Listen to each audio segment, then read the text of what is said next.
ఏంటి మా ఇంటికి వెళ్ళి మా మమ్మీకి వార్నింగ్ ఇచ్చావంట?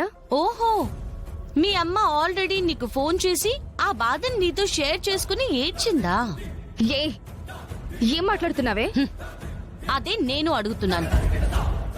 ఏమనుకుంటున్నారు మీ అమ్మ కూతుర్లిద్దరు? ఇంట్లో ఎవరికి తెలియకుండా ఆ గుండమ్మకి కిడ్నీ ఇచ్చొచ్చావు కదా? గుండమ్మ కాదు, మా అమ్మ. ఆ విషయం ఇప్పుడు నేను ఇంట్లో చెప్తే ఏమవుతుందో తెలుసా? ఏంటి, బెదిరిస్తున్నావా?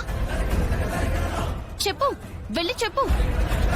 నువ్వు చెప్తే మా అమ్మకి నేనే తన కూతురన్న విషయం తెలుస్తుంది.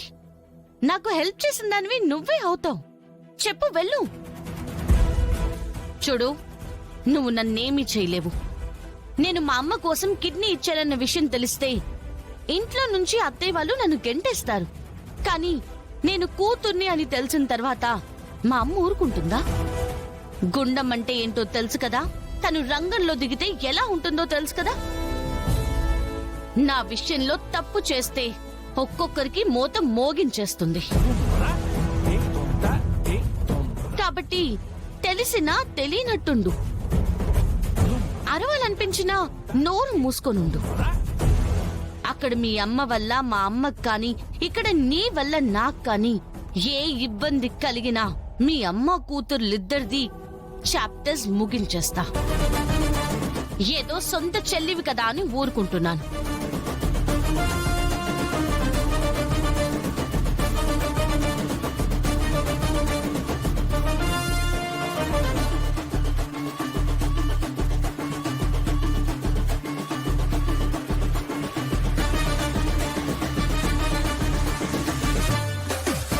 ఏంటి, సొంత చెల్లెలు కాబట్టి ఊరుకుంటున్నానని వార్నింగ్ ఇస్తున్నావు?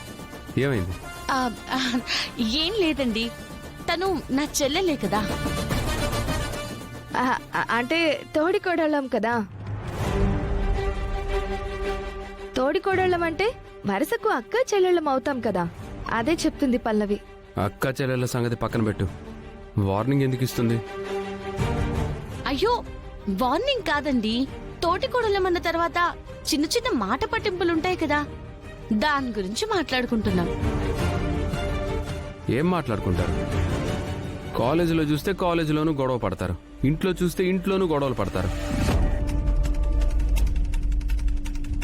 తోడికోడలు అక్క చెల్లెళ్ళు అన్నారు, ఇద్దరు కలిసిమెలిసి ఉండొచ్చు కదా అలాంటప్పుడు. నేను అదే చెప్తున్నానండి.